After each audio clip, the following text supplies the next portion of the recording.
Jeff, your Hey, background looks better than mine. hey, I had to do it upright, Jonathan. How you doing this Oh morning? man. Good. How are you? I'm doing great. You ready for me to blow your mind? Oh yeah. Oh my, I didn't know my mind was gonna be. That's awesome. I'm excited now. I'm a Las Vegas native, and I You went got to to high go do the school. drugs. Yeah, that, but I went to high school with Jimmy.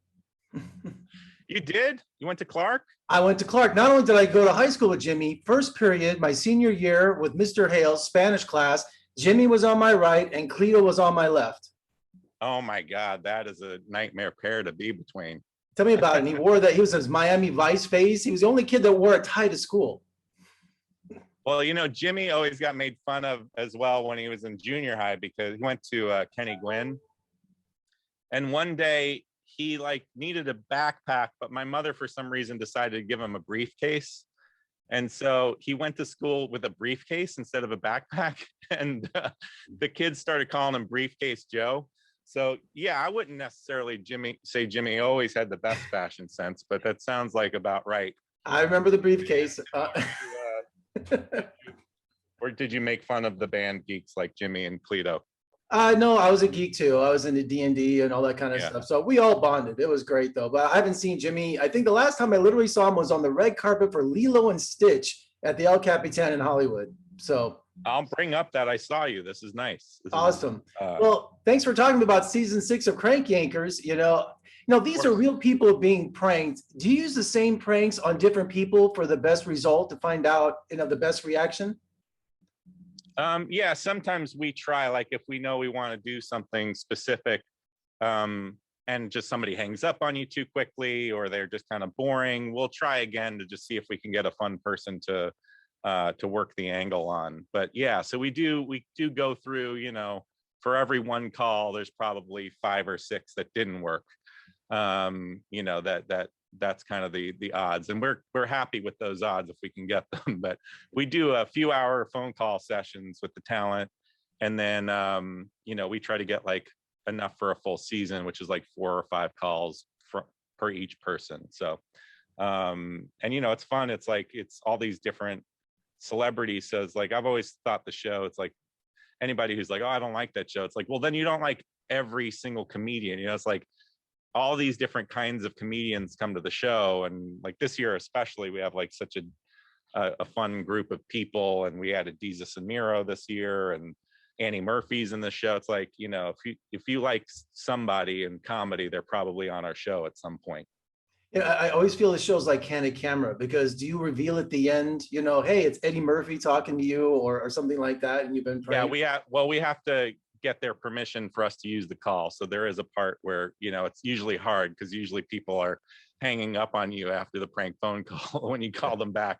But eventually we get around to getting to the people and asking their permission to put them on the air. So I would think the evolution of the prank, the talent involved with that, do they have ideas, or is it something, what is the process with that?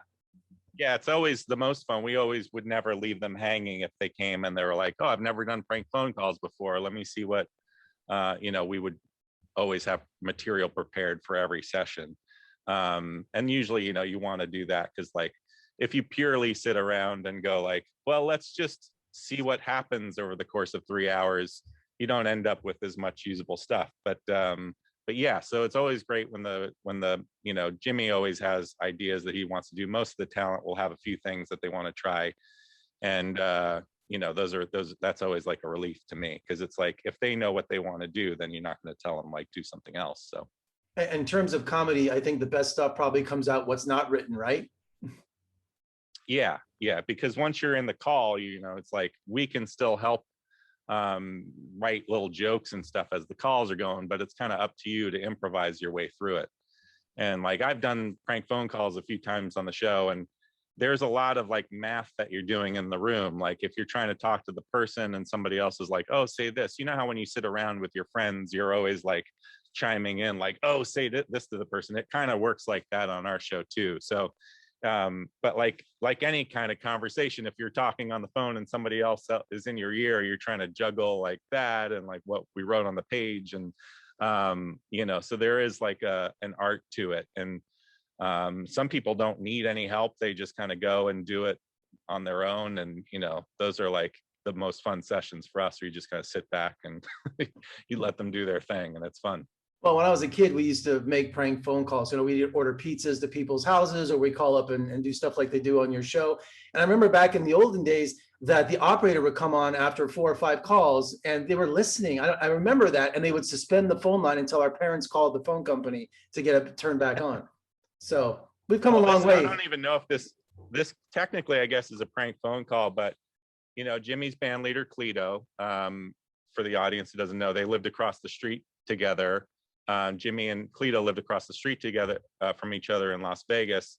And one of my favorite pranks was Cleto's dad was obsessive about mowing his lawn, and he had one of those push mowers, you know, with the rotating blade. Oh yeah. The like manual ones, and he'd like meticulously mow he was really like took great care in his yard. And he had a phone in his garage, and the way we were situated, we'd be on the 2nd story, and Jimmy would call the house phone. Cleto would like turn the hose off, put the lawnmower down, run inside to the garage to pick up the phone, and we'd hang up the phone the second he got to the phone, and we could watch the whole thing. And then he'd like come back out, start watering again, start mowing. We'd call again, he'd run back in, and you do it like 15 times until just like you just see him, like, you know, it's kind of the most fun when you don't even hear somebody, but you see them looking upset. And of course, like Cleto's dad, Cleto Senior, is like literally one of the sweetest people you could ever meet in your life. He's just like the nicest guy. So he's got a great sense of humor, and I guess we're just the bad people for torturing him. That's ultimately the moral of the story. That's what it's all about when you're a kid, though. Right.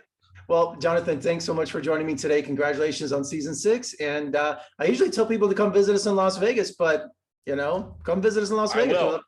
I really will, because you know, we're there. Well, tell Jimmy and Cleto tell them I said hi, and good luck with the season. Shout out to C.H. Decker and Argyle Gray, if it still exists.